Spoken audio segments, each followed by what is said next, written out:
વેવાણ સરલાબેન આમ અચાનક મને ઘરમાં જોઈ સોંકી જવાના છે.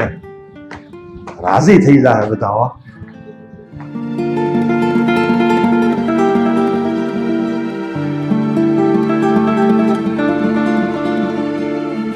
ઘરમાં કોઈ લાગતું નથી.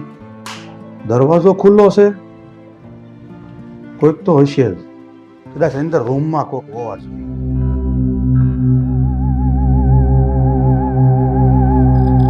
રીના, સારું થયું કે મારા લગ્ન પહેલા જ સમાચાર આપી દીધા કે મારા સસરા નાલાયક છે.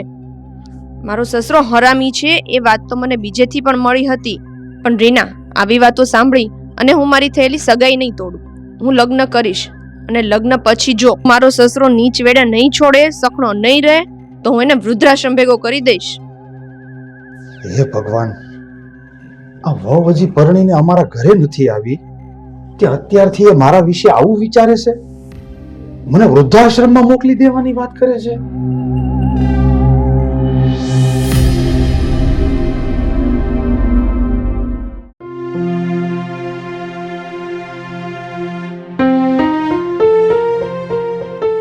માં તો એટલા લગન છે કે એક ને એક તારીખમાં એટલા લગન છે, ક્યાં જાવું ને ક્યાં ન જાવું.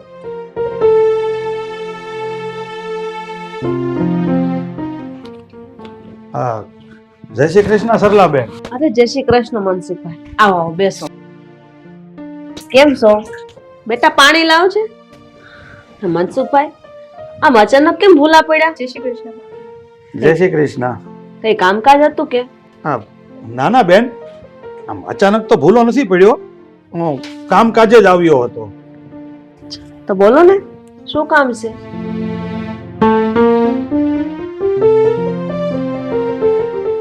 હા સરલાબેન, હું મારો દીકરો આકાશ અને નિશાની સગાઈ તોડવા માંગુ છું. શું મનસુખભાઈ, આ તમે કેવી વાત કરો છો? હા, તમે હું બોલો છો? અને આ સગાઈ તમે શું કરવા તોડવા માંગો છો? સરલાબેન, આ તમારી દીકરી નિશા પરણીને હજુ અમારા ઘરે નથી આવી ત્યાર પહેલા તો એણે એના લખણ બતાવવાનું ચાલુ કરી દીધું. અરે મારા દીકરાને ચડાવે છે અને મને વૃદ્ધાશ્રમમાં મૂકી આવવાની સલાહ આપે છે. મેં તો ક્યારેય આકાશને આવું કહ્યું જ નથી કે એના પપ્પાને વૃદ્ધાશ્રમમાં મૂકી આવ્યા. મારા સસરાને આવું ખોટું કોણે ચડાવ્યું હશે?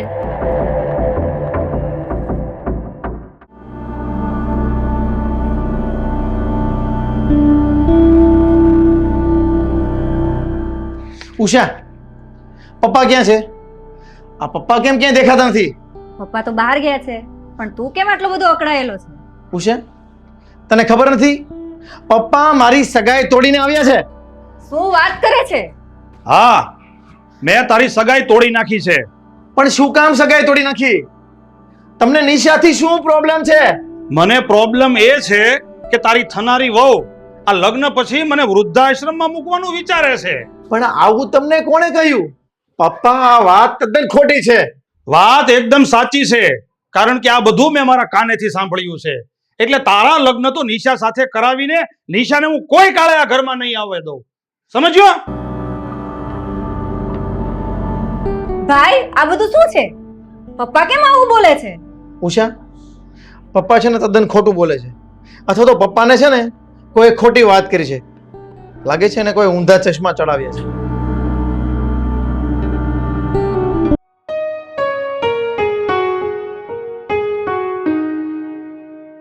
નિશા, આવું હું સાંભળું છું? તાર હારા આવીને મને એમ કહેતા હતા કે તું તારા સસરાને વૃદ્ધાશ્રમમાં મૂકવા જવાની વાત કરો છો. આવી વાત કરી તે? મમ્મી, હું આવું કઈ બોલી જ નથી. હું શું કામ મારા સસરાને વૃદ્ધાશ્રમ મૂકવાની વાત કરું? તો પછી તારા સસરા હું કામ કહેતા હતા કે તે આવી વાત કરી છે? તદ્દન ખોટી વાત છે મારા સસરાની. હું ક્યારેય આવું બોલી જ નથી. તમે કોને એના હું સમ ખાઈ લઉં. તો હું તાર હારા ખોટા ને તું હાસી? હા, વાત હું ન માનું. અરે તારા સસરા આટલી ઉંમરના થયા, એ કોઈ દિવસ ખોટું બોલતા હશે? નક્કી તારો કાક વાક હશે.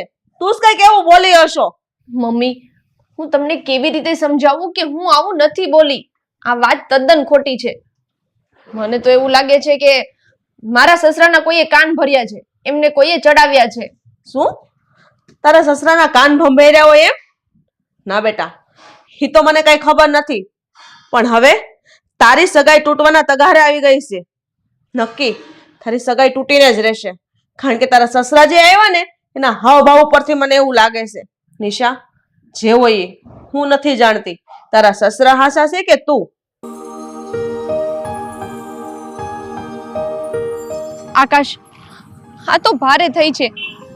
તારા પપ્પા સમજતા જ નથી, આપણી સગાઈ તોડવા બેઠા છે. અરે નિશા, મને પણ એ નથી સમજાતું કે આ પપ્પાને મગજમાં આવું ભૂસું ભરાવ્યું કોણે? આકાશ, હું મારા મમ્મીના સોગંદ ખાઈને કહું છું, હું આવું કંઈ બોલી જ નથી. જો નિશા, મને તારા પર ભરોસો છે. મને ખબર છે કે તું આવું બોલી જ ના શકે. પણ હવે આ પપ્પાને આવું મનમાં કોને ઠાસી દીધું છે ને એ મને નથી ખબર પડતી. ને હવે મને સમજાતું નથી કે હવે મારે શું કરવું.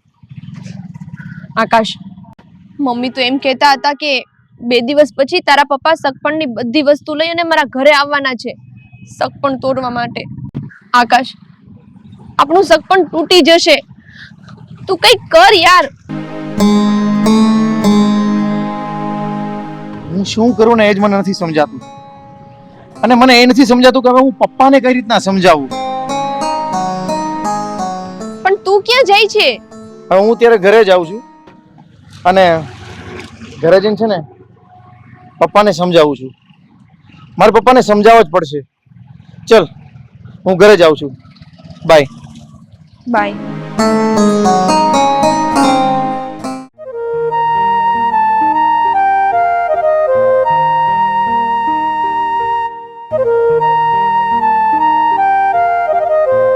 ઉષા, તને ખબર છે મારી સગાઈ તૂટવાને આરે છે અને એમ સમજ કે તૂટી જ ગઈ છે. હા, મને ખબર છે. અને તોય તું ચૂપ બેઠી છું. તો હું શું કરું? તું જ કે ભાઈ.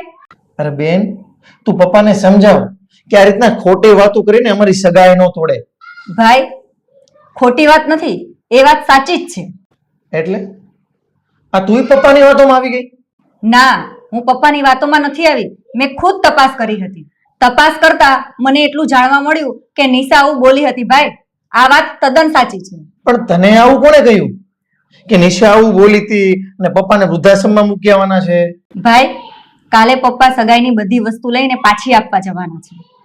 કાલે હું પણ જવાની છું ને તું પણ આવજે. બધાની સામે હું કાલે સાબિત કરીશ. કાલે તું પણ ત્યાં આવજે.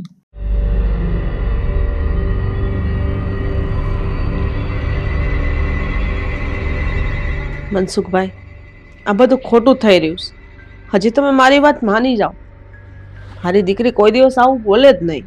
આંટી, તમારી દીકરી એવું બોલી જ છે. હમણાં હું એ સાબિત કરીશ. ઉષાબેન, તમે આ કેવી વાત કરો છો? હું આવું ક્યારે બોલી? નિશા ભાભી, થોડા દિવસ પહેલા મારા પપ્પા તમારા ઘરે આવ્યા હતા, પણ તમારા મમ્મી ઘરે હતા નહીં.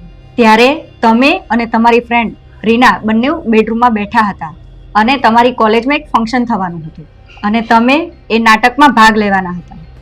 તમે અને તમારી ફ્રેન્ડ બંને બેડરૂમમાં બેઠા હતા અને સ્ક્રિપ્ટ તૈયાર કરતા હતા અને એનું રિહર્સલ કરતા હતા. એમાં એક ડાયલોગ એવો હતો કે હું મારા સસરાને લગ્ન પછી નહીં રાખું અને વૃદ્ધાશ્રમમાં મૂકી આવીશ. તમે આ ડાયલોગ બોલ્યા અને મારા પપ્પા તમારા ઘરે આવ્યા અને એમને એમ થયું કે તમે એ ડાયલોગ એમની માટે બોલો છો. આ બધી મિસઅન્ડરસ્ટેન્ડિંગના કારણે જ આ બધું વાતાવરણ ઊભું થયું છે.